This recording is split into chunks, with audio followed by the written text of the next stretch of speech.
back to the pyramid, back to the pyramid.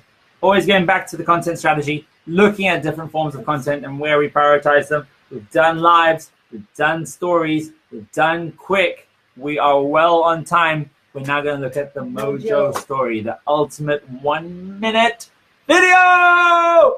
And to do that, you first need to do Mojo 101. A little bit of basics about how to shoot, about how to edit, about how to produce using your mobile phone. So, really, really easy. Top 10 Mojo principles. The first one is orientation. Orientation means we don't care whether you film vertical. We don't care whether you film landscape. We don't actually care whether you film diagonally.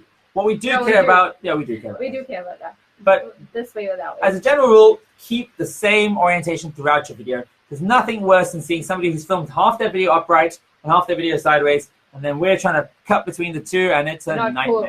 Don't want to do that. So pick one, stick to one the whole way. Landscape, portrait. For me, I prefer vertical. I believe that my audience are on mobile devices. They're consuming on a mobile. Many people prefer landscape. It's about lean back versus lean forward. Lean back mediums are like TV, Netflix, YouTube. Leaning back, watching a piece of content.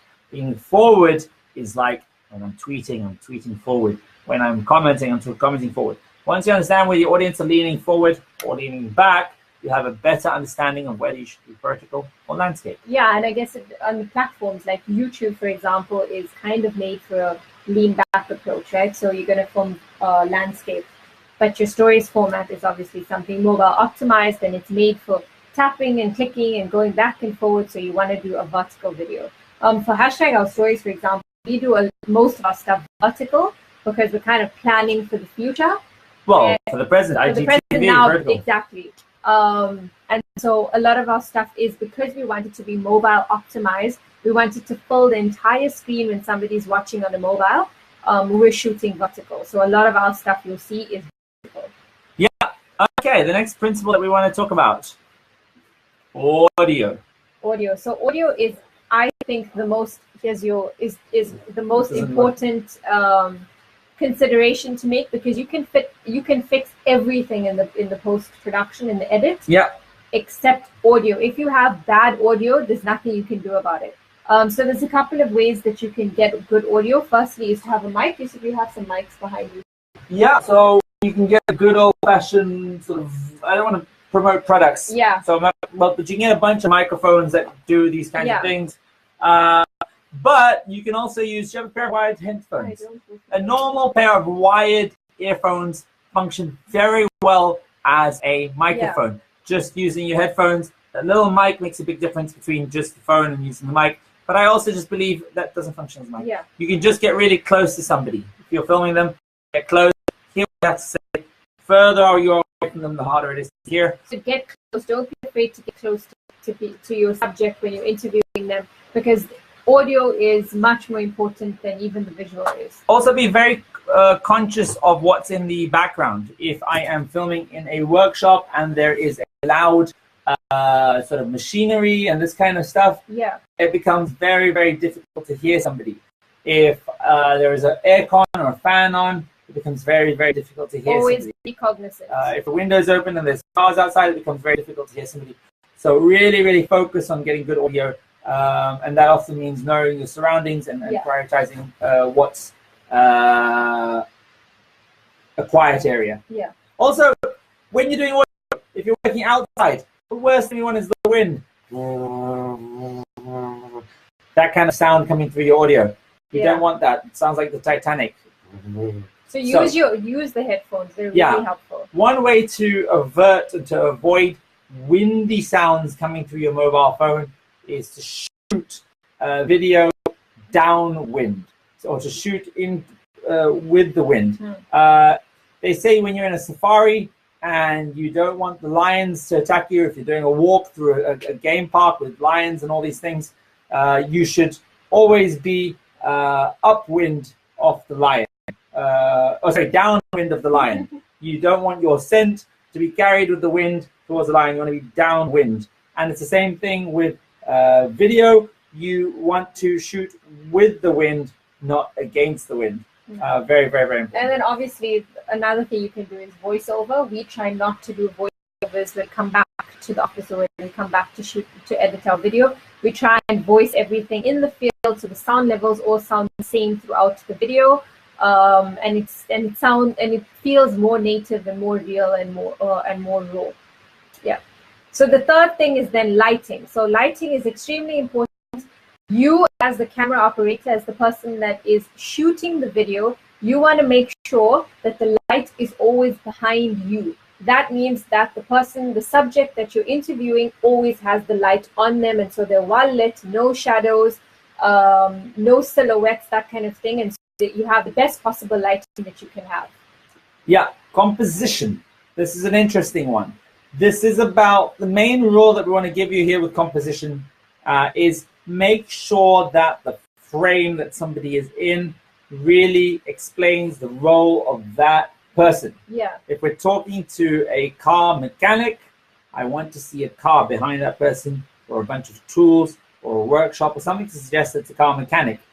You have to really consider the entirety of the frame. The entirety of this frame includes a little African mural behind us. We're in Africa. It gives you an idea of where we are and what we're passionate about and these kinds of things. If I was speaking to the director of comms, Crispin, I would expect to see a landscape of Abu Dhabi in the background to help me understand where exactly he is in the world. And obviously, if you're doing something around skills, around a particular skills, then you want to see the tools of those skills in the background, or you want to see something that represents what that person does. Exactly right. The next principle is movement of camera. The most amateur mistake that we find when we look at people doing video is that they move the camera too much. They kind of are here, they're moving around, they're all over the place, they don't really focus on what they're doing. There's no real conviction to the shots that they achieve. We would rather see very locked off and defined shots where we say, hey, we're just going to film this for a couple of seconds. 1, 2, 3. We're then going to film something else. Like the phone. 1, 2, 3. And at the very least, you want to hold down every frame for a minimum of 3 seconds. Really hold down that shot. But again, the most important thing is static shots. You want that are still. If you are going to pan and tilt, we suggest you start on one location. Whoops, I'm going to start on vertical. And you hold that down, 1, 2, 3, and you bring it up and you land it, 1, 2, 3. But really, starting and ending on a defined point is very, very, very important. Yeah. Next is the variety of shots. So if you're interviewing someone, and even if you just have the interview, you want to make your visuals as interesting as possible. So you want to have a variety of shots. For example, if I'm shooting something about myself, and I'm going to just put it on me. So this is kind of a wide shot of me, and then I'll have like a mid shot of me, and then I could even have a really tight shot of my eye or something like that. So I want a variety of shots that are going to just give me options when I'm editing my video to make my video as interesting as possible. Correct. And we're going to give you some examples of variety of shots when we do our next exercise. Yeah. The next is sequencing. We want to create a sequence of events for every skill. I regard every skill as being a verb, and every verb has a set of sequences. If you are making a cup of coffee, you have to boil the water, take a mug out of the cupboard, put the coffee into, get a spoon, coffee in, put the water in, mix it, add milk. There's a sequence of events. Every skill you guys do, every possible event has a sequence that goes into it. We really, really need you guys to get into the idea of capturing sequences. It also helps the audience, the person that's watching, to understand how that particular thing is created and how the continuity of it. So it's also helping the audience in that way. Exactly. That is sequencing. It's a very, very, very important principle.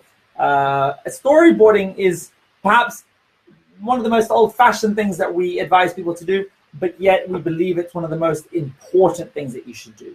If you are creating a story in video format, it is very, very useful to draw it before you go out and actually shoot it. So if you imagine that we're doing a piece on myself, we might start with a piece of camera with me speaking. We may then go to a piece that's about mobile phone technology. We then may say, hey, Winnie the Pooh and the generation of young people don't consume on this platform and that platform, so they're experimenting with new platforms. Really focus on creating these storyboards. It'll make your mobile storytelling a lot easier. It becomes like paint by numbers. You then have to go out and film the shots that you require, and you won't risk potentially forgetting anything or not capturing what you required. Which brings us to the next point, which is shooting to text and writing to visual. So if you've already storyboarded and you kind of know what your who, what, why, when, how, and where is, then you kind of have a mental picture of the kinds of shots that you need to fill in those or the text that you want to talk about. And so the storyboarding really works well when you're trying to shoot to text and write to visuals. So that's that. Cutaways are very important.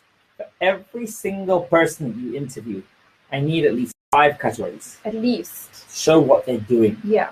If somebody is a bricklayer and they're like, hey, I've been laying bricks since the age of 18. I am a master at creating spherical shapes and these kinds of things.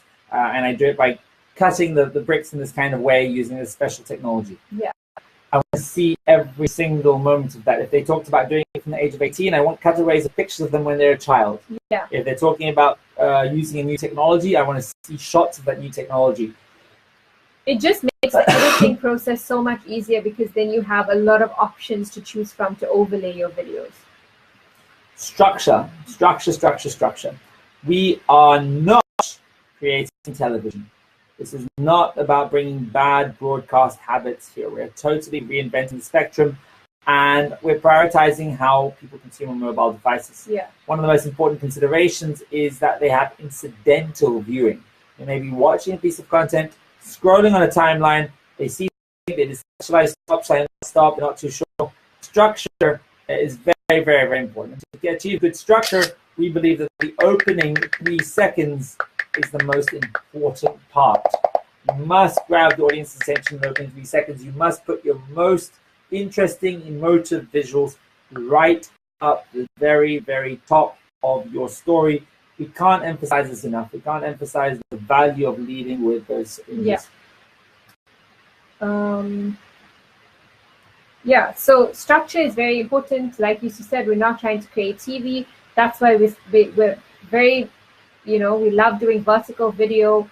And also you want your videos to have personality. And that's the kind of thing that we're trying to do, that you guys should be trying to do with the skills that you're in, with other people that you're trying to cover. It needs to be really like human, personal stories because it's emotion that triggers someone to share a video. So you always have to be thinking about what is that emotion that is going to make me as a person, as a consumer, share this video. Is it the emotion of hope?